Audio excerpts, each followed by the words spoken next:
Uh, the Pentagon says that Poland and Romania requested U.S. troops, U.S. deployment.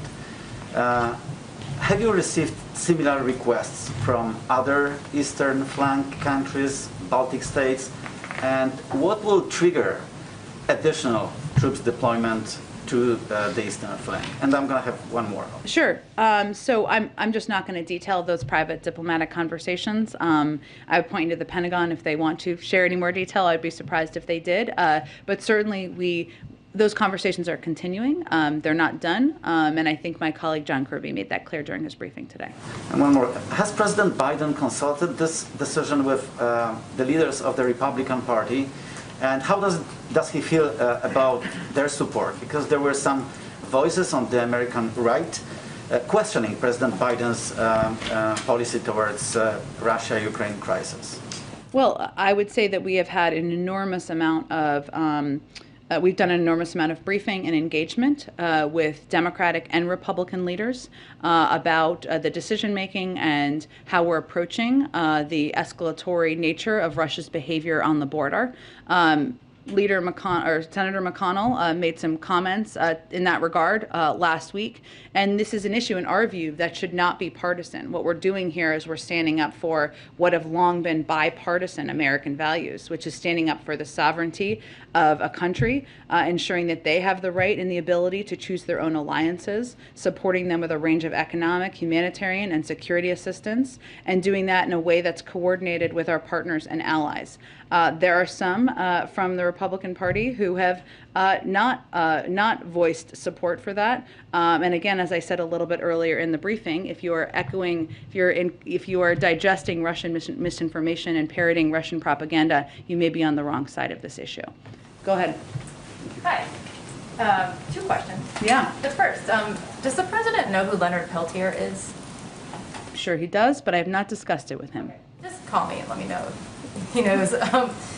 Is he aware of the push by Democratic senators and members of Congress and native state legislators and even Pope Francis at one point to send Peltier home from prison? I have not discussed this with him specifically. I'm happy to see if there's any more follow-up. And then my second question is about the Supreme Court. Some Republican senators like Ted Cruz are criticizing Biden for saying he'll pick a black woman for the Supreme Court. He said it's quote-unquote offensive because somehow the black woman he chooses wouldn't be the most qualified for the job. But Republicans like Cruz also celebrated when Trump picked Amy Coney Barrett for the Supreme Court, with Cruz telling Barrett during her confirmation hearing, quote, "Your children have been wonderfully well behaved. I think you're an amazing role model for little girls. What advice would you give little girls?" So my question for you is, why do you think Republicans like Ted Cruz are acting so angry about Biden picking a black woman for the Supreme Court when they were very happy when Trump picked Amy Coney Barrett for the court? I read that exact quote yesterday. Glad lots of people are following it. I think that's really a question for Senator Cruz. But it is important to note, as you just did in your question, that there was never an objection by Senator Cruz to Donald Trump promising he'd nominate a woman in 2020. You noted what he said to the woman he nominated in the hearing and how he applauded her in the hearing. The notion, the president's view, is the notion that there has not been a black woman ever on the Supreme Court in 230 years is a problem with the process, not a lack of qualified, credentialed people to consider and nominate. That's his view, but I think that's a question best for Senator Cruz. Why do you think, what's the difference between Trump picking Amy Coney Barrett and saying he'd pick a woman in advance and Biden picking a black woman? That's exactly why I called out this issue yesterday, but I am blissfully not a spokesperson for Senator Cruz, so he can best answer that question. All right, thanks everyone. Oh, yes. Senator Schumer is currently coming here today to meet with the president about the Supreme Court pick and process. Can you confirm that? Do you have any other information on what their conversation? I believe it was under discussion to figure out how they could connect, whether it was on the phone or in person.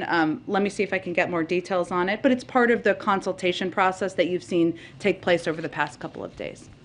Thank you, everyone. Yeah.